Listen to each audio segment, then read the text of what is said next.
You're listening to Multiple Offers, a real estate show with competing perspectives. Today we're talking foreclosures. Deal of a lifetime or complete waste of time?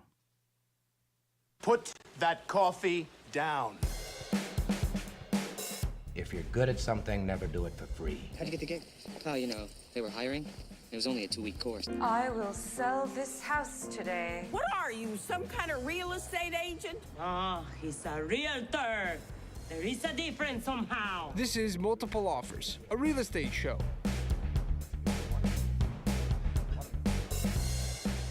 All right, come back. So that's okay. So you get it. We'll go down that rabbit hole. If you win the multiple offer, you win the sealed envelopes with the judge. But just quickly, you don't win, which is very high probability. Well, yeah, like you said, After all those the delays. better accepted offer you get, the more you entice people to come and compete with you. So there's 8 other offers, and now you have no idea what it's going to sell for. Yeah. So now you're just back with your agent, back to square one, looking for properties. Yeah, so you have made an offer, gone through the whole process, emotionally invested in this. At least a month. Yeah. Not including your prior searching time. Yeah. Yeah, you've given up a month, and it's just taken away from you. And it's just, sorry, not yours. Yeah. Okay, so that's outcome 1. Yep. Too bad, so sad. Moving on. Outcome 2. We got to talk about as is, where is. Yeah, let's for a second. Yeah. Just go back to the court, and then we'll not go back to being in court. Okay. So none of us want to be there. I've also, through giving this advice to people, said, to your point, you don't want to give away a month of your searching, but they saw a place they liked, and they said, well, let's just keep an eye out. Okay. And when it goes to court, well, if there's a good price, like, maybe we'll go. Okay. Right? And these weren't contractors or anything like potential strategy, It was yeah. just a young couple, and they said, well, I mean, we do like that property, but let's not tie ourselves to it. Right. So it had an accepted offer price. Let's say, for argument's sake, it was $490,000. Mm-hmm.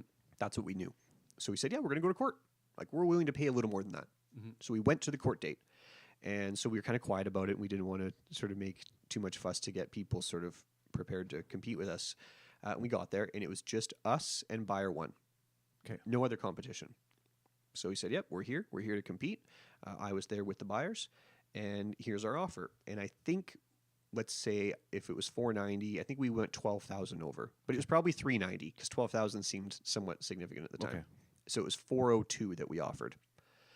And so we just put it in the sealed envelope, and we wait for our turn. Mm-hmm. And the buyer 1 was there. Okay. And they improved their offer as well. Right. Because they knew we were there. And anyway, it goes to the judge, comes back, and it was determined, to sort of summarize quickly, we wrote 402, they offered 400, Yeah. and the judge awarded it to buyer 1. No way. He said, it's only a few $1,000s. Yep. We do give preferential treatment to buyer 1. They triggered this whole proceeding. They've done the legwork. They're here. It's only $2,000. It's not a significant negative impact to the lender or the homeowner. Everybody is still getting a fair shake in this. They did him a solid. Yeah, and the fair shake also goes to buyer 1. Yeah. So although we were the higher offer, But not by enough. not by You enough. wonder if 05 would have made it. 5,000 might have been enough. Might have been enough. Right? I mean, and it probably depends on the judge, and it depends on the situation, depends on how much was owing and all the rest of it. But that was the language that came out of it was, no, like, preference is given to buyer 1. Over a few thousand. Yeah. So we went that avenue of not tying ourselves up for a month. Yeah. And then, but those other people were rewarded for tying themselves up for a month. And we don't want to give people a false sense of hope that being 1 might give them that treatment, because we're only talking a few $1,000s. But the reality is that they are looking for the top. Yeah, but these are the little nuances that we know, and that's why we're putting them onto this recording so people can learn this, because otherwise we only share this with our select few clients. Yeah. So it's special information that you get to know, and how you act on that is up to you. Right, because there's no guarantees how any of this plays out. Right. But if you really do actually love that property that's a foreclosure, and you really want to make that your home, you want to be buyer 1, because it does give you a leg up, as long as you're okay being tied up. right? Okay, so you've been the successful purchaser, you've got it. Now you're going won. to, Yay. yeah, and you're going to get possession in at the fastest about 3 weeks, because the court has to do its court order, the lawyers have to file everything, and then it has to go through. So it's usually it could be done in 2 weeks, but they like to say 3. Right. That's about the fastest you can get in. But they are also, the courts are respectful of the occupant. If they really are living there, they've got all their possessions there and everything else. Yes. If they're being respectful to the property, the courts will give them time to move out, Okay. right? If they're not being respectful to the property, if they've been causing damage, harm, whatever it is, they will expedite it as fast as they can. Okay. So problem number 1, there is an occupant in the home. And a lot of times we do see that they've already gone through not necessarily that they had to force somebody out of the home, but a lot of times they are vacant. Yes. So they have gone probably through, more than half. I would say, yeah, I would have to agree with that. So in that case, some of this as is, where is stuff might not apply as much. I mean, it's still definitely a factor in terms of if we're measuring sort of the risks of going down this route. But if in fact there is somebody there, you're potentially dealing with more court proceedings if they need to actually get like a writ of possession or to actually get occupancy of this because somebody's dug their heels in and they don't want to leave. Well, there's 2 parts to it. One, there's they don't want to leave.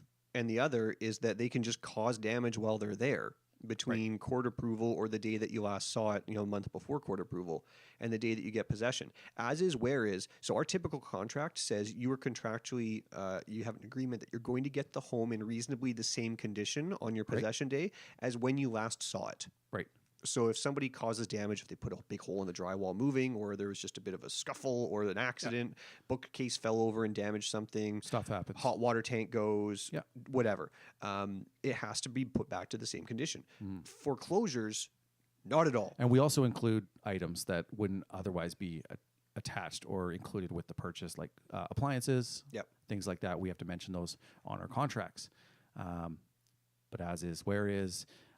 You get the we shell. talked about that Schedule A document. Some of these things are listed in there. That owner, not necessarily the tenant, but at that point, it's just you just want them out of there. There's not much recourse, even if something did happen.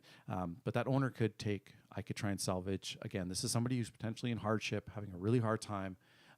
If I can get $200 for that washing machine, dishwasher, that They could sell their kitchen cabinets. we've Like- seen like- toilets that have yeah. been removed. Like they can start selling off stuff in the house. They can start damaging it. Like that is the risk you take buying a foreclosure. You get it in whatever condition it is handed to you. It's like another surprise on possession day. It's Yeah. like you get to do the sealed envelope, but then if there's somebody living in that property, yeah. and if you know about repairs and doing renovations and things like that, it doesn't take much to have a ton of damage on a property that could totally negate any sort of gains that you were getting because you secured it for such an amazing deal. So that's the real risk. There is so much harm can be done. Clients of mine who ended up buying the one that was a court proceeding in New West bought one, and they got that for a really good price. Yeah. Nobody else showed up on court date. We were sitting there like just sweating, just wondering, is anyone else going to show up? And nobody showed up. Mm-hmm. So that was shocking to us. Yeah. So then they went ahead and they got it. It was in absolutely horrific condition from day one. So they knew that. They knew what they were getting themselves They were planning into. to gut it. Yeah. So it didn't really matter. It's like it was a condo. So it's, the exterior shell will be fine. And the interior shell, they were essentially going to completely redo. Anyways, right? Yeah. So they were okay with taking the risk on that. I won't go into it in great detail, but the owner actually didn't vacate on possession day. Okay. They were defiant. Okay. So there's a lot of trouble there. And we had to start going through the process of bailiff services and all this other stuff. And then a family member for the occupant managed to remove them. Okay. And essentially just took them out of the home. Because this person thought that if they just stayed there and squatted, they'd be okay. Yeah. They left all of their possessions behind. Wow. Like they honestly left with like a suitcase. Yeah. And that was it. But that was what they thought. They thought they were going to beat the system. And it was the worst for us because 1, we feel horrible. This person doesn't have all of their possessions. Right. 2, they're worthless to us. And 3, we had to pay to dispose of them. So that wasn't a great start. So they didn't get it on the day they thought they were going to, and then you have this house full of stuff. So it could cause problems for you for your move-in dates, for any other sort of duck you have in a row leading up to this day that you think is the day. If there's someone living there. So the horror stories. The horror stories. I've got a full story to tell later on Storytime. Okay. These are just examples. Thanks for listening. Thanks.